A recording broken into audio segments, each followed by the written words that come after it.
Estamos de vuelta con María Magdalena. ¿Cómo estás? Wow, pues muy magdaleneada. Es muchísimo tema de María Magdalena en cómo la hemos ido estudiando a lo largo de muchos textos, muchas tradiciones, muchas interpretaciones. Y creo que, y me parece que es muy importante que también ustedes tengan en cuenta que nosotros somos el resultado de miles de años de interpretaciones.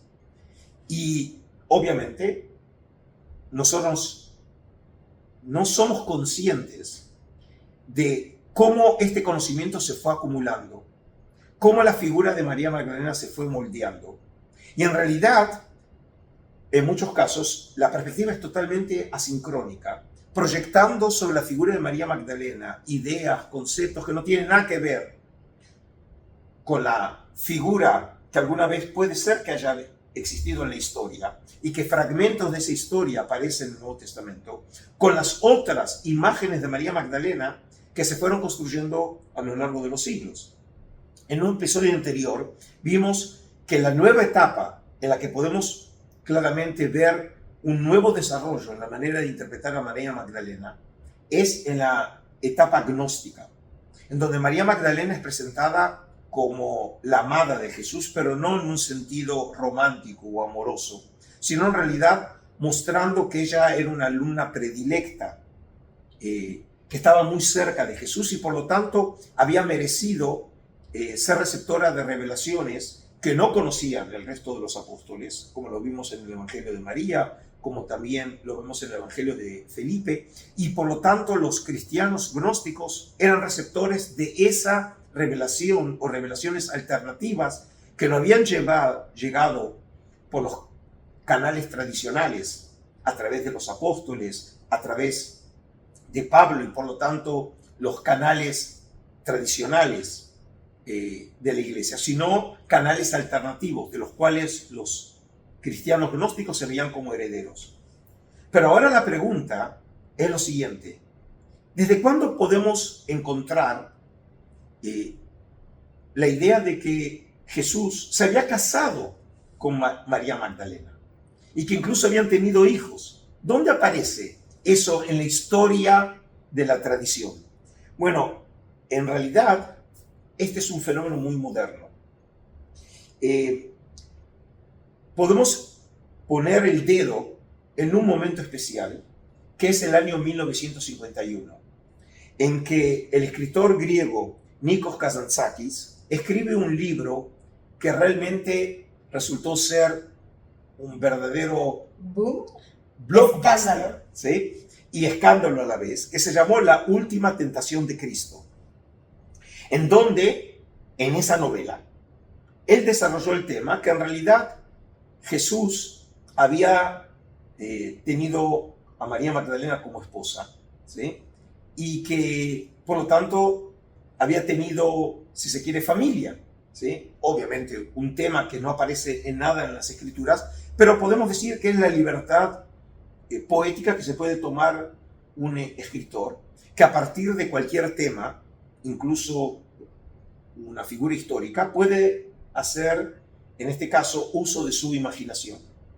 Ahora, esta novela que generó, como dijimos, un gran escándalo en su momento, porque obviamente grupos conservadores veían que se estaba realmente, en este caso, pues estaba atacando a la tradición cristiana. y afectando, ¿no?, la figura de Jesús, nada menos como el Hijo de Dios, el Salvador, el Mesías. Ahora se convirtió en 1988 en una película del conocido Martin Scorsese, película que lleva, por cierto, el mismo nombre, La Última Tentación de Cristo. Ahora, tenés que entender lo siguiente: como bien sabemos, una imagen vale más que 1000 palabras. Claro. Es decir, imagínate ahora cuando el público vio la película. En realidad, del momento que vio la película, no está con un texto en la mano comparando qué hay de cierto en la película que diga en los textos, o en dónde realmente se tomó una libertad, como dijimos, poética. en realidad uno termina confundiendo literatura con imaginación.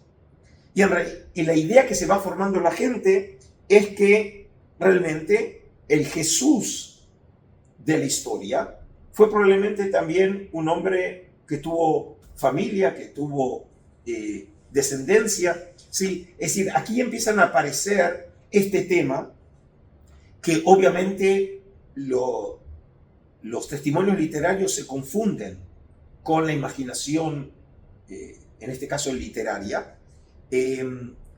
y cinematográfica. Una libertad que, digamos, del punto de vista de un escritor o de un cineasta es permitido, pero otra vez el público ya ahora empieza a confundir qué hay de verdad y qué hay de fantasía en estas historias. Y este tema, digamos, que fue álgido en la época de los años 50 y luego se desarrolla en los años finales del 80, hace un verdadero boom con uno de los grandes éxitos editoriales contemporáneos por Dan Brown en el año 2003, que publica El Código da Vinci, ¿sí? Que 3 años después solamente, a diferencia del caso de Scorsese, que habían pasado más de 30 años en que él hizo la película. Claro, había que procesar, ¿sí?, la idea. En este caso, solo 3 años después, se hace la película del Código da Vinci, wow, en donde... El libro se escribe. No, el libro se escribe en el año 2003. En el año 2006 es la película. Ah, wow. Solo 3 años después. Okay. ¿Sí?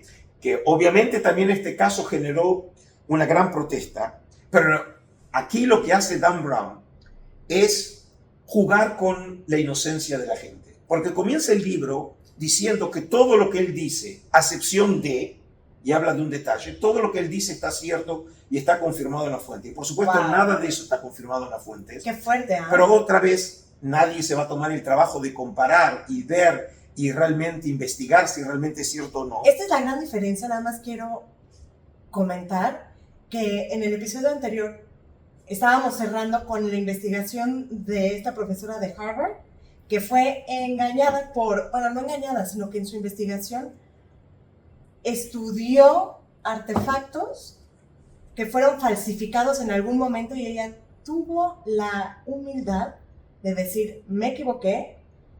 Me engañaron. Me engañaron, o sea, me equivoqué por tomarlos como reales, pero siguió ella haciendo su investigación para ver hasta dónde podía llegar con el estudio de ese material y se dio cuenta que le engañaron y publica, no es cierto lo que había escrito anteriormente, esa es la verdad. Se desdice. Claro, y eso habla muy bien de ella. Y ahora vamos con Dan Brown, quien desde un inicio dice, los voy a engañar a todos, y les voy a decir que no los estoy engañando. Tal cual. Entonces, lo que sucede es lo siguiente. Él desarrolla todo un modelo conspirativo en donde afirma que realmente hay una verdad, pero una verdad que había sido ocultada por el Opus Dei, cuyo propósito era ocultar la verdad. ¿Y cuál era esa verdad?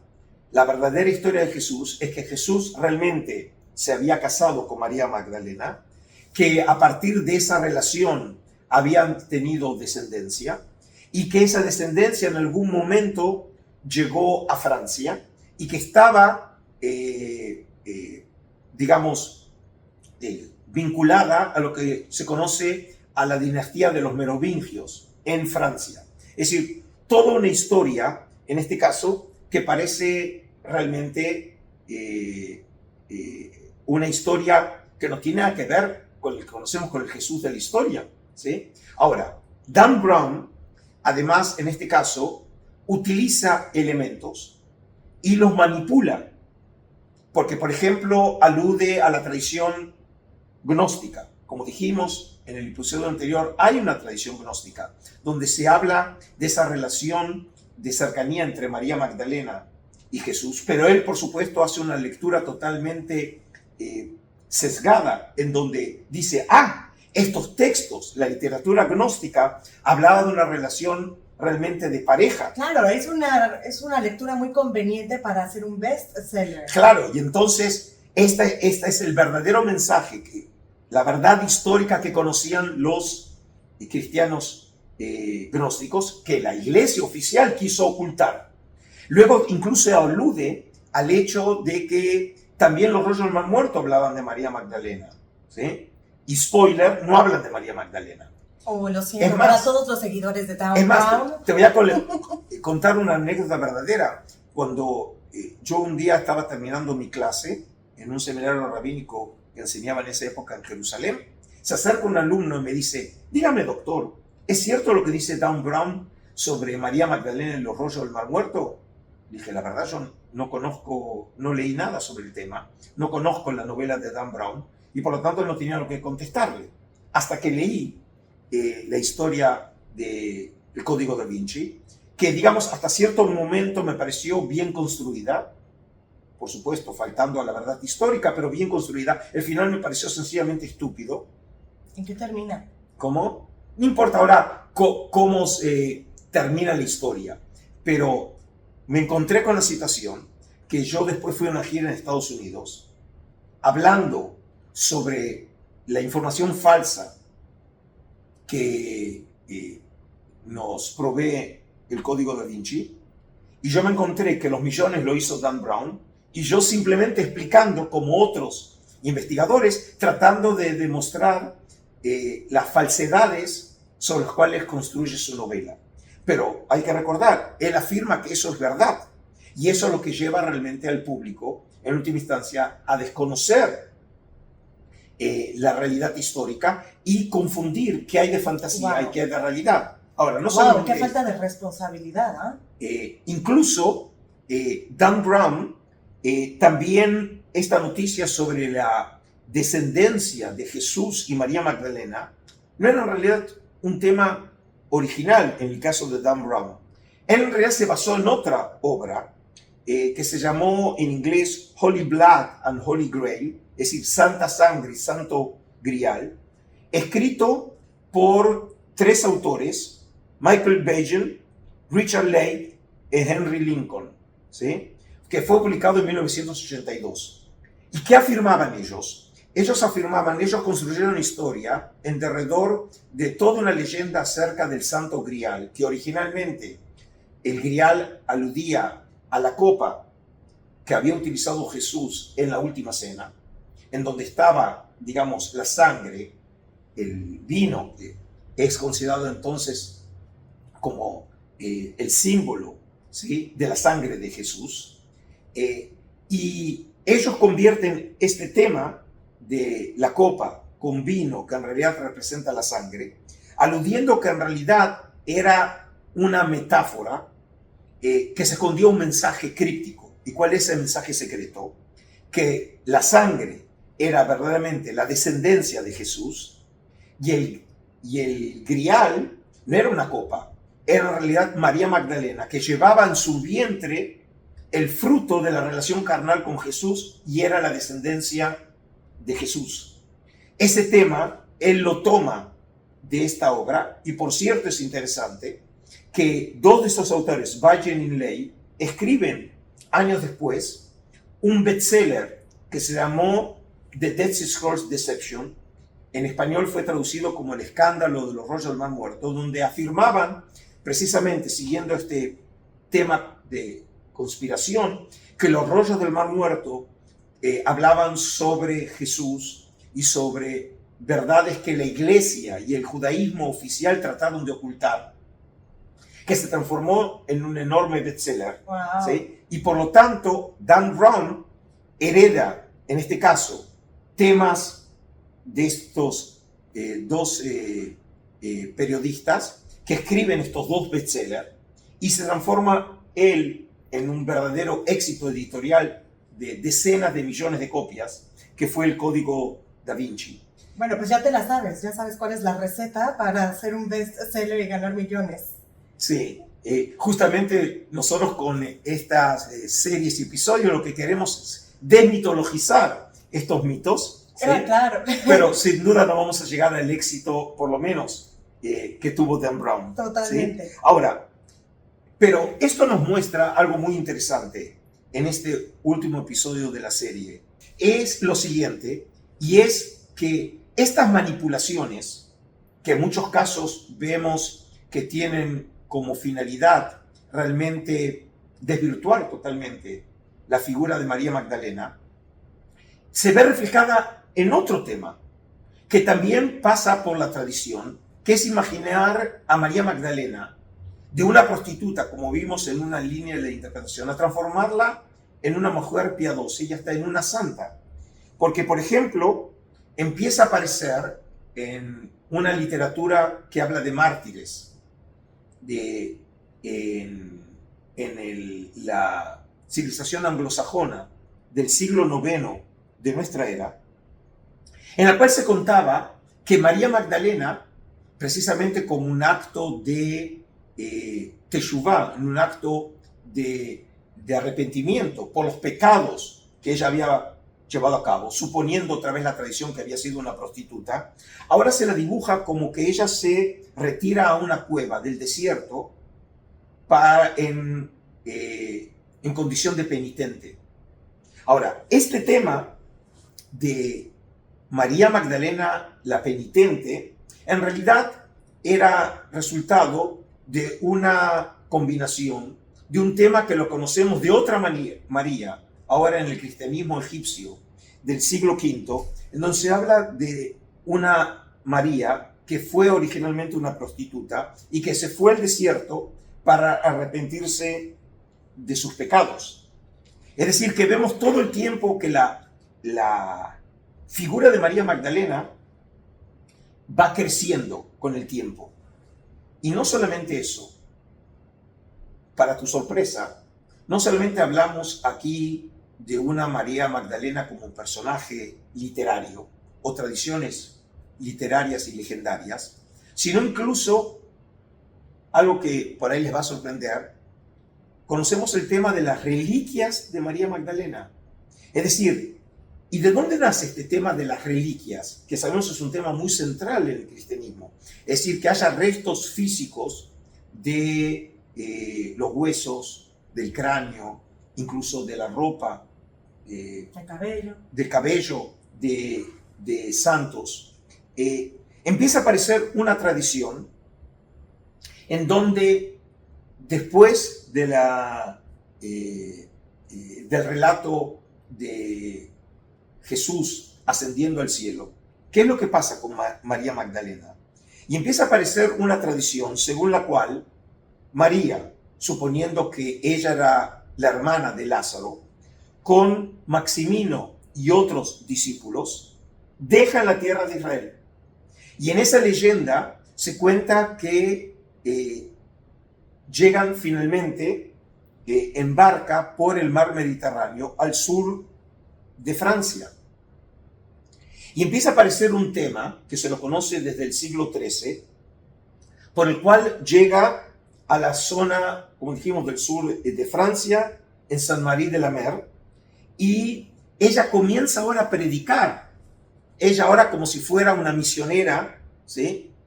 Como un apóstol. Como otra Pablo. ¿Sí? Empieza a misionar en la zona de Marsella, ¿sí? Y por eso es conocida la tradición que la figura de María Magdalena, que estaba asociada obviamente a la tierra de Israel, a la Galilea, ahora lo encontramos en Provenza, en el sur de Francia, ¿sí? En las cercanías de Marsella, hasta tal punto que empieza a aparecer la tradición que una vez que ella falleció, sus restos fueron recuperados y fueron enterrados en la basílica, que se la llama la Basílica de la Magdalena. Y lo increíble de toda esta historia, que en esa basílica se afirma que se encuentran los restos físicos de María Magdalena, e incluso se puede ver detrás de una vitrina el resto del cráneo, que los lugareños, y desde entonces la tradición afirma que son un resto físico de María Magdalena. Y lo increíble es que todos los 22 de julio, estas reliquias asociadas con María Magdalena son sacadas en procesión. Lo que muestra entonces hasta dónde la imaginación religiosa, ¿sí?, puede llegar, en un caso, a mostrar a María Magdalena como una prostituta, en otros casos María Magdalena la penitente, María Magdalena la amante de Jesús, hasta afirmar que tenemos restos físicos de María Magdalena, este personaje tan enigmático, ¿sí?, que lo encontramos solamente en los evangelios y no en el resto del Nuevo Testamento.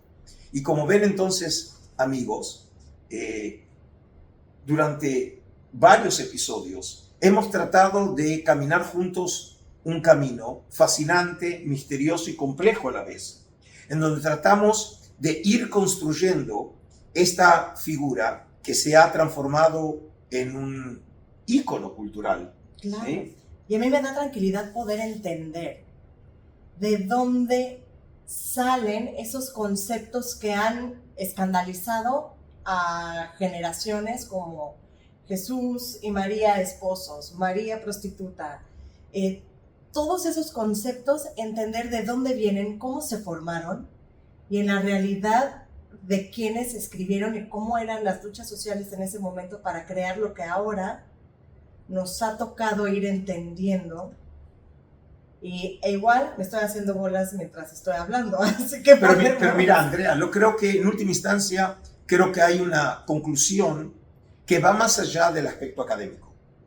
Nosotros hoy vivimos en un mundo bombardeados por información.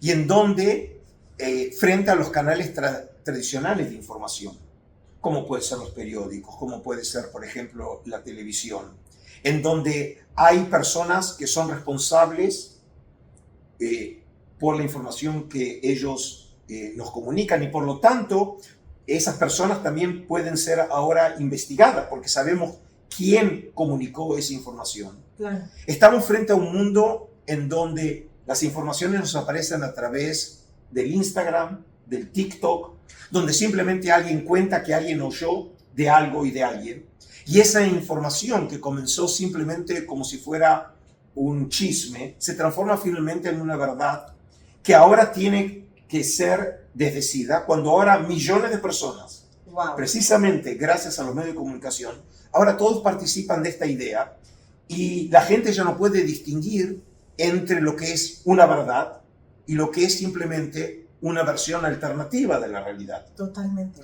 Y en realidad vemos con el ejemplo de María Magdalena que también a lo largo de estos encuentros tratamos de ir mostrándoles a ustedes que tenemos que ser muy cuidadosos cuando nosotros estudiamos, en este caso las escrituras y en general la historia, y tenemos que tomarnos el trabajo de leer, investigar y por lo menos ser conscientes de los materiales que leemos, porque es muy diferente utilizar materiales de estudiosos que en algunos casos, como vimos la profesora King, cuando entendió que había sido engañada, se desdijo y por lo tanto reconoció que había sido engañada, frente a otros, como vemos en el caso de Dan Brown, que manipula la realidad solamente con el propósito de tener followers y dinero. Totalmente. Y en este caso, lo único que les pido y les aconsejo que también ustedes tengan cuidado de no caer en la trampa de este conocimiento tan barato de la prensa amarilla y ser mucho más cuidadosos cuando nosotros afirmamos algo sobre la realidad. Y si eso fue una consecuencia de estos episodios sobre María Magdalena, creo que entonces valió la pena hacerlo. Bueno, ahora sí, ya nos vamos. Nos despedimos y espero que haya sido del disfrute de ustedes esta serie y nos encontraremos en futuros conversatorios con otros temas apasionantes. Hasta entonces, Shalom. Chao. Desde Israel.